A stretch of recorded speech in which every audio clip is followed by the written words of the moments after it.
Kevin Siro, bonsoir. Bonsoir. Vous êtes le conseiller technique de la Fédération tahitienne de cyclisme, 24e édition de ce Tour Tahiti Nuit. Alors après le Tour de l'Amitié, c'est l'événement cycliste qui fédère aussi à l'international. Qu'est-ce qu'il a de particulier ce tour ? Eh ben, c'est un tour, un événement sportif inscrit au calendrier, aux événements internationaux du pays. Et donc voilà, on ouvre ce tour aux étrangers, c'est-à-dire que n'importe quelle équipe étrangère peut venir s'inscrire sur notre tour. Et on a réussi à réunir une cinquantaine de coureurs cette année, avec des coureurs étrangers de métropole ou de Nouvelle-Zélande, d'Australie, et puis même une sélection de Nouvelle-Calédonie qui en ont agrémenté le peloton. Alors quel est le parcours exact ? Alors on commence donc demain par un prologue. Donc le prologue, c'était un contre-la-montre individuel qui nous permet de définir le leader, le premier leader de la course. Et on va commencer donc demain à 14h30 à Papenno. Au stade de Papenno, on démarre. Le jour suivant, on fait un départ à la mairie de Punauia.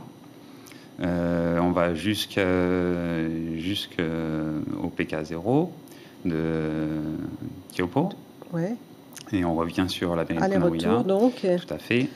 Et ensuite, donc, on a un départ sur Moorea. Enfin, on va sur Moorea le lendemain. On fait tout le tour de l'île avec une arrivée au Belvédère. Et ensuite, donc, on a un autre départ sur la mairie de Pirée, un autre à la mairie de Papeete, pardon.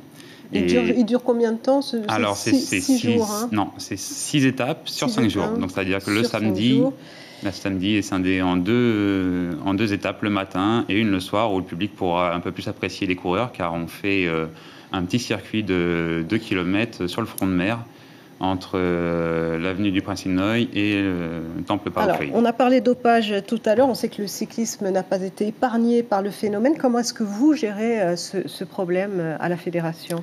Eh ben, c'est vrai que le cyclisme est un sport très à l'affiche quand on parle de dopage. Mais il faut savoir aussi que c'est un des sports les plus contrôlés. Et pour prévenir un peu, on essaye surtout d'avertir les jeunes. Quand il commence à y avoir des performances, on essaye de les guider, de les informer des risques qu'il peut y avoir, et surtout de prendre conseil auprès des médecins qui sont les plus à même à répondre à leurs questions s'il y a besoin d'évoluer au niveau physique. C'est pas le vendeur de produits qui va forcément conseiller les meilleures choses. Donc, Vous nous annoncez donc une course propre, Kevin Siro. Je l'espère. Merci beaucoup en tout cas d'avoir répondu à nos questions. Donc top départ, ce sera demain.